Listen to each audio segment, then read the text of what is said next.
और हम सब प्रण कर ले अभी कि मैं जहाँ पर भी जाती हूँ तो मैं हमेशा प्रण करती हूँ कि जिससे भी मिलूं और उस फैमिली के अंदर जब भी मैं जाती हूँ तो मैं कंपल्सरीली उनको आचार्य देवप्रिया जी का भगवत गीता और सत्या प्रकाश खुद खोल करके सब्सक्राइब करके उनको बोलती हूँ रोज एक चैप्टर सवेरे सत्या प्रकाश का कीजिए और रात को देवप्रिया जी का गीता प्रवचन जो है पतंजलि गुरुकुल से होता है, गुरुकुल के बच्चों को जो पढ़ाते हैं वो एक एक वर्ड का अच्छी से मीनिंग डीपली समझाती है वैदिक अर्थों में।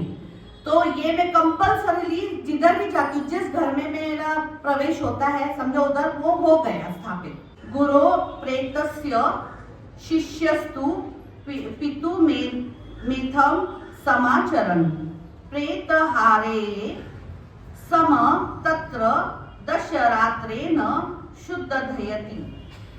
अब गुरु का प्राणांत हो तब मुक्त शरीर जिसका नाम प्रेत है उसका दहा करने हारे शिष्य प्रेतहार अर्थात मुद्दक को उठाने वालों के साथ 10वें दिन शुद्ध होता है।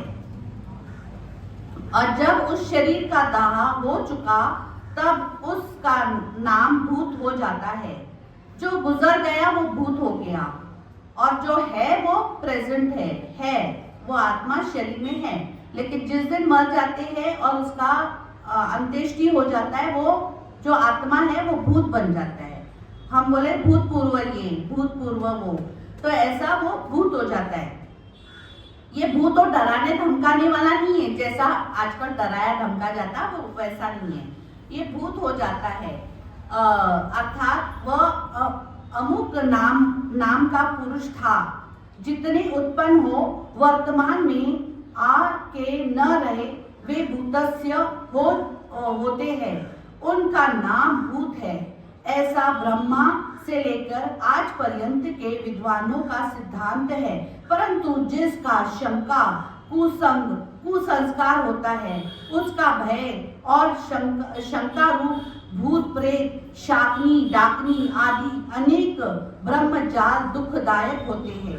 देखो जब कोई प्राणी मरता है तब उसका जीव पाप पुण्य के वश होकर परमेश्वर की व्यवस्था से सुख दुख के फल भोगने के अर्थ जन्मांतर धारण करता है।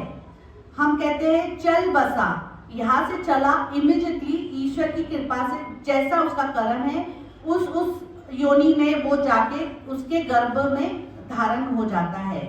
तो ये जो है ईश्वर की कृपा से होता है और हमारे कर्मों अनुसार होता है। तो हम सारे के सारे जो भी यहाँ पर बैठे हुए हैं हम भाग्यशाली है कि हम मनुष्य योनि में आए और ईश्वर के ज्ञान के लिए हमको ये योनि मिली है, वरना बाकी के योनि में हमें ईश्वर का ज्ञान नहीं मिल सकता, हम उससे जुड़ ही नहीं सकते हैं। हम सिर्फ भोग योनि में रहते हैं। ये जो हमारा कर्म भी है और हमारी मुक्ति की योनि है। तो ये हम पहले अर्थ समझे कि हमारे को जो ये शरीर मिला है ये मुक्ति के लिए मिला है, अच्छे कर्मों के लिए मिला है। क्योंकि इसी एक ही जन्म में तो नहीं मिल जाएगा, वो तो बहुत ही परम ज्ञानी व्यक्ति रहेगा जिसको एक ही जन्म में मुक्ति मिल जाए। लेकिन अगर हम कोशिश करेंगे और जैसा हमारे को शास्त्र में बताया उसके हिसाब से चलेंगे तो जरूर इसी एक ही योनि में भी मिल सकता है। लेकिन उसके हिसाब से हमारा कर्म धर्म और आचरण सब कुछ होना चाहिए। देखो जब कोई प्राणी मरता है तब उसका जीव पाप पुण्य का वश होकर परमेश्वर की व्यवस्था से सुख दुख के फल भोगने के अर्थ जन्मांतर धारण करता है। क्या इस अविनाशी परमेश्वर की व्यवस्था का कोई भी नाश कर सकता है भला? अज्ञानी लोग वेदक शास्त्र व पदार्थ वेदा के पढ़ने सुनने और विचार से रहित होकर सन्निपात ज्वरादि शारीरिक और उन्मादी मानस रोग का नाम भूत प्रेतादि धरते हैं।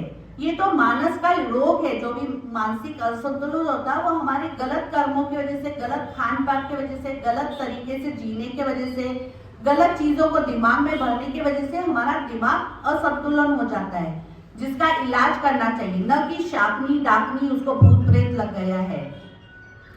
तो पाखंडी, महामूर्ख, अनाचारी, स्वार्थी, भूंगी, चमार, शूद्र, मलेच्छ आदि पर भी विश्वासी होकर अनेक प्रकार से ढोंग, छल, कपट और उच्छिष्ट भोजन, खराब तरीके के भोजन खाने से, डोरा, धागा आदि मिथ्या मंत्र, यंत्र बंधवाते फिरते हैं। अपने धन का नाश, संतान आदि के दुर्दशा और लोगों को बढ़ाकर दुख देते फिरते हैं।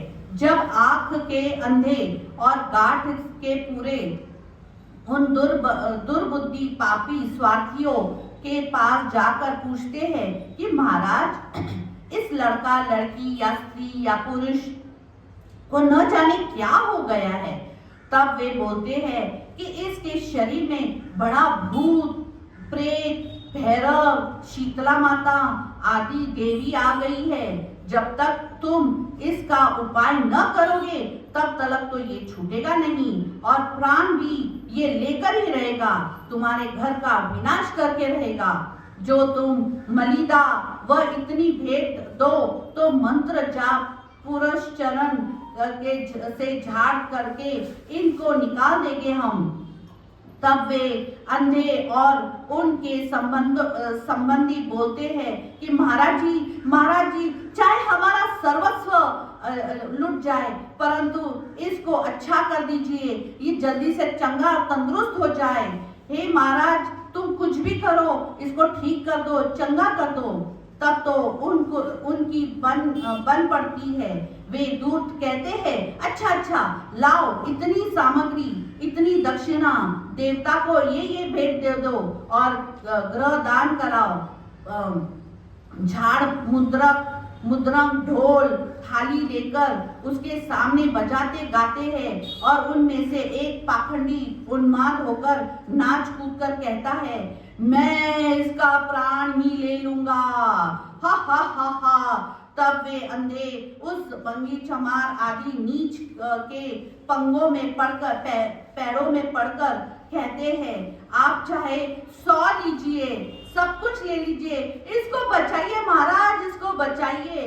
तब यह दूत बोलता है, मैं हनुमान हूँ, लाओ पक्की मिठाई, तेल, सिंदूर, 1.25 मन का रोट और लाल लंगोट। मैं देवी का भैरव हूँ, लाओ 5 बोतल मद्य का, 20 मुर्गी, 5 बकरे, मिठाई और वस्त्र।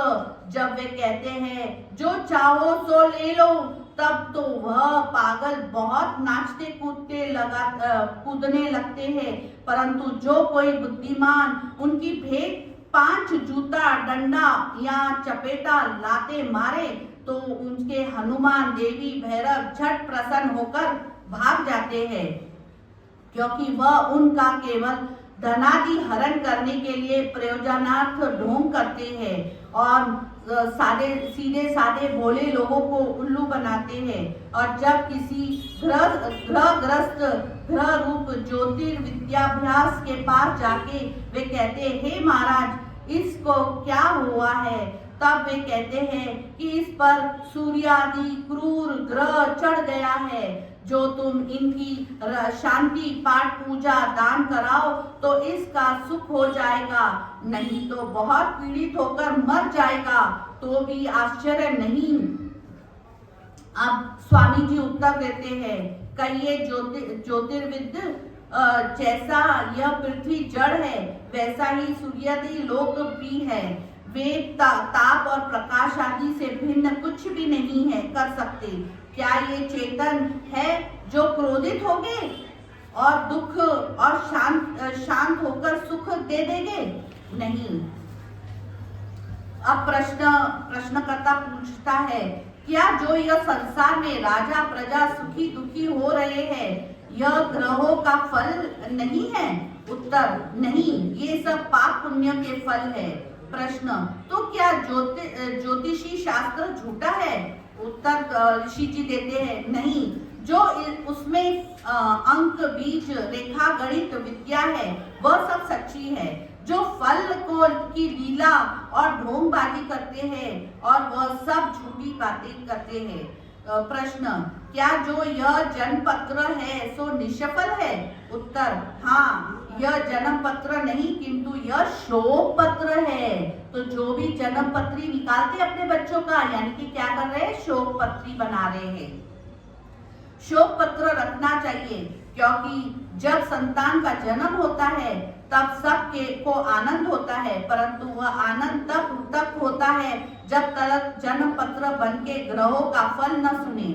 जब पुरोहित जन्म पत्र बनाने को कहता है तब उसकी माता पिता पुरोहित से कहते हैं, महाराज आप बहुत अच्छा जन्म पत्र बनाइए, जो धनाढ्य है वो बहुत सी लाल पीली रेखाओं के से चित्र विचित्र और निर्धन हो तो साधारण रीति से जन्म पत्र बना के सुनाने को आता है।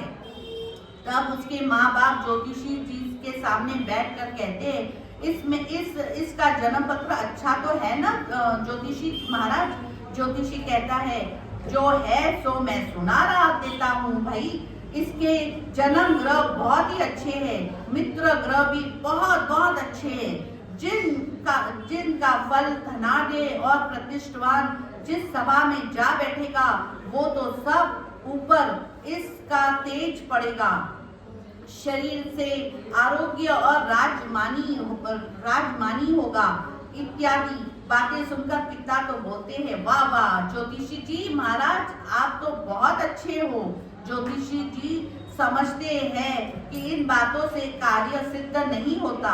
तब ज्योतिषी बोलता है, यह ग्रह तो बहुत अच्छे हैं, परंतु यह ग्रह क्रूर है, अर्थात फलाने ग्रह के योग से 8 वर्ष में इसकी मृत्यु योग लिखी है। इसको सुनकर माता पिता पुत्र के जन्म के आनंद को छोड़कर शोक सागर में डूबकर ज्योतिषी से कहते हैं कि महाराज जी अब हम क्या करें? तब ज्योतिषी जी कहते हैं, उपाय करो। ग्रस्त पूछते हैं, क्या उपाय करें हम ज्योतिषी जी? ज्योतिषी प्रस्ताव करने लगते हैं कि ऐसा दान करो, ग्रह के मंत्र का जाप कराओ और नित्य ब्राह्मणों को भोजन कराओ, तो अनुमान है कि 9 ग्रहों की विघ्न हट जाएंगे।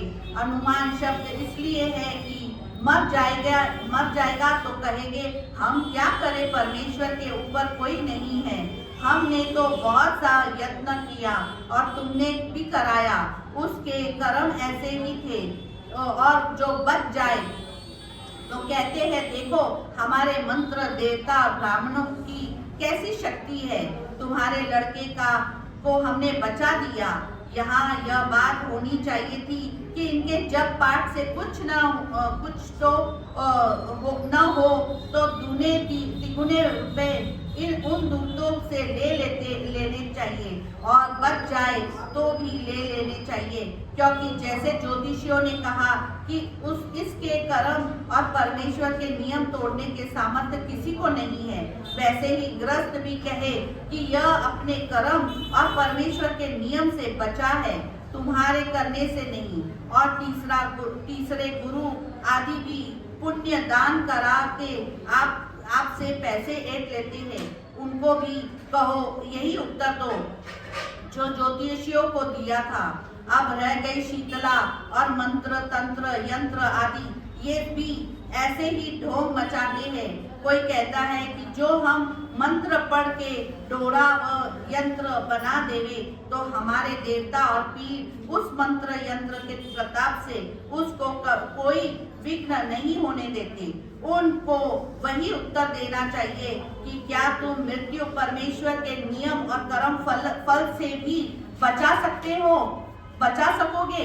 मैं बस यहीं पे रोकती हूँ अपना मंतव्य, ताकि अभी जितना था वो कंटिन्यूशन में यहाँ तक आ गया, उसके बाद काफी सारा है। और मैं आशा करती हूँ कि ये सब आप ध्यान से सुने होंगे और हमेशा इसका प्रचार प्रसार करने का सब आज प्रण कीजिए। जितने भी अपने दोस्त है, जितने भी हमारे फ्रेंड सर्कल है, रिश्तेदार है, उनको प्लीज कृपया करके सत्यार्थ प्रकाश का MP3 है, वो सबको भेजिए। और देवप्रिया जी का, आचार्य देवप्रिया जी का गीता जरूर जरूर सुनिए। और मैं जो आए हैं आज उनको बोलूंगी कि ये जरूर सुनना गीता।